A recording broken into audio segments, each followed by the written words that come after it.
Call 911. Good morning, people. So we back with another movie review. Last night we went and seen Equalizer 2. And I'm gonna let you start this off. What do you think about Equalizer 2 versus 1? Definitely a completely different atmosphere, I guess, for the movie. I expected it to kind of go back to, well, not go back to where he lived at, but I did expect him to still be working, you know, at the Home Depot, wherever it was he was working, and I expected him to have, well, he still had the normal life, but I expected more of Equalizer 1, and it was definitely totally different from what I expected. It was more like he was, like, I don't know, like federal, it seemed like, versus how he normally, it was just, you know, the regular average Joe doing all of this stuff, which he still was, but with a mix this time. I guess with Equalizer 1, he was more of that good Samaritan. You know, that people had problems and he was the solution. He fixed the problems. But if you watch the trailer of Equalizer 2, they kind of give the movie away.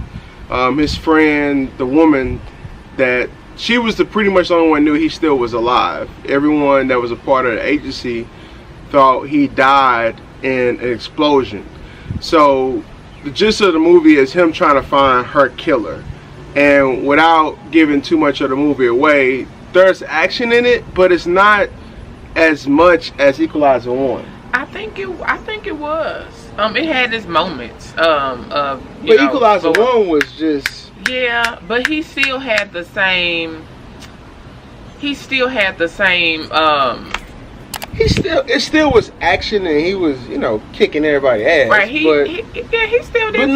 But Equalizer 1, if you remember, like, it was like thing after thing, like with that girl that they were using to prostitute. This time was that, I mean, he was in a different atmosphere. I mean, he was a Lyft driver, so that was kind of like the worst thing for him to be, somebody like that hears, you know, good and bad. But still, you would think that with him being that Lyft driver, it would have been the same situation, but more people would have been talking about their problems, and he would have been fixing more of their problems. He'd have been more of the solution to their problems.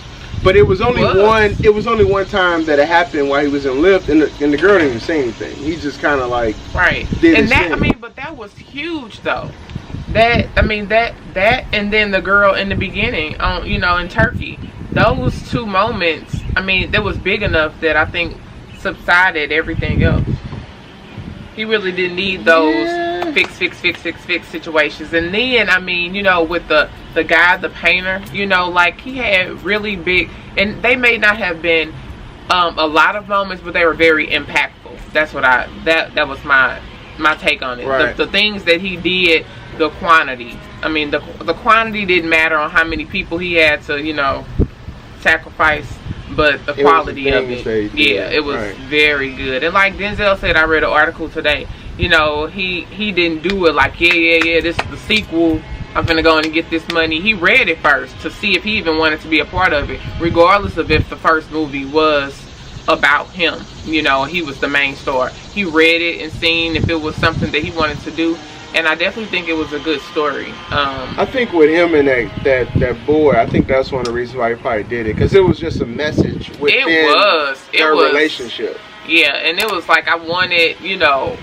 I didn't want him to see that part of Denzel, but then I did, you know, and he, I liked all of it. I liked how it went. It was very good with the relationship that they had, because he thinking, you know, he just old man, Mr. McCall, that lived upstairs. But you don't really know. You don't know who you dealing with out here. Yeah. And that was, you know, a very good message for just people in general in this time. But yeah, that moment right there, like with him and that guy, like, that's gonna be like major for him. Like, that was huge. When he might get some more roles off this movie. Yeah, he definitely will. And he's been in some stuff. I was just looking at him. His name is Ashton Duran. What movies he been in? He been in MT. the main movie is called Moonlight in 2016. Oh yeah, we never watched that. Yeah, he was in that. Oh, he was in Straight Outta Compton. Dead Woman Walking is another. Oh, so you've been doing The some Retrieval. movies. Yeah, he's been in some things, and he's young. He was born in '95. So, but yeah, he did a good job, and he really, like, he thought he wanted that life. He wasn't about that life at all. Right. It was definitely some fun. I guess some things that shouldn't have been funny, but it was definitely funny in the movie. But yeah, I don't think it can be a part 3 though. No. Well, they said this was Denzel's first sequel. He has never did a sequel in his whole career, so this is his first. That's why he movie. said what when they did the interview. He said, "What sequel? I didn't do it. This isn't a sequel. This is a completely different movie. I don't do sequels." Yeah, but I guess he's right, because you can't go into Equalizer 2 expecting Equalizer 1. And that's what every movie, we always go in, sit back in that same spot expecting, you know, what a little bit, and then when you don't, you be like, oh no, that one wasn't nothing like the first one. It really wasn't supposed to be. Well, because the thing is, you can watch this movie and have never seen Equalizer 1 and really can still, well, kind of, because I forgot that he was even like supposed to be dead. Like, if you don't really know that part, you'll be kind of confused. Yeah, but I didn't remember but the friend kind of like, you know, she mentioned it, and then the other guy that was with her mentioned it. Yeah, that was when I dozed off during that was, moment. We went to the show, y'all. It was 10:15. It didn't start to 10:30. So, but that's my reason why I said it wasn't action packed to like keep you up. I would have been awake if it was, you know, the 7 o'clock show, because I haven't went to sleep in the movies in forever. Yeah, it's been a minute. Yeah, I give you credit on that. Thank you. But yeah, it was enough action. But after it took off after that, I was good. Now, the one thing I do want someone to comment on, you know, I have to go back and watch Equalizer 1. How did his wife die? That's what I'm curious about, because I can't remember Equalizer 1 that they really pinpoint how his wife died. I did remember she died. I don't know if it was from cancer or someone killed him. Mama, when you watch this, comment below and let us know, or call us something. But I know she know, because she told me in the theater he died. That she died, but I didn't remember how. Other than that, that's it, man. Make sure you guys go watch it this weekend. Really don't wait, because people are going to talk about this movie.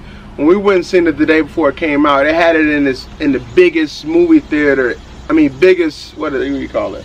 The biggest like room, stadium in the movie theater. Like, I mean, it had to seat about 100 some people. It was huge. We have never been to the movies and sat in this particular theater. That's how big and how many seats it were. So my advice is go see it this weekend, because if you don't, people are going to talk about it all weekend and spoil it for you. It's definitely worth the money. It's definitely not the same Equalizer 1. It's a different movie, but it's with Denzel. the same. What else do we need to say? It's Denzel. It's Stepdaddy Denzel, Uncle Denzel, whatever y'all call him. It's an awesome movie. It's good. Awesome. Other than that, we out. Peace out.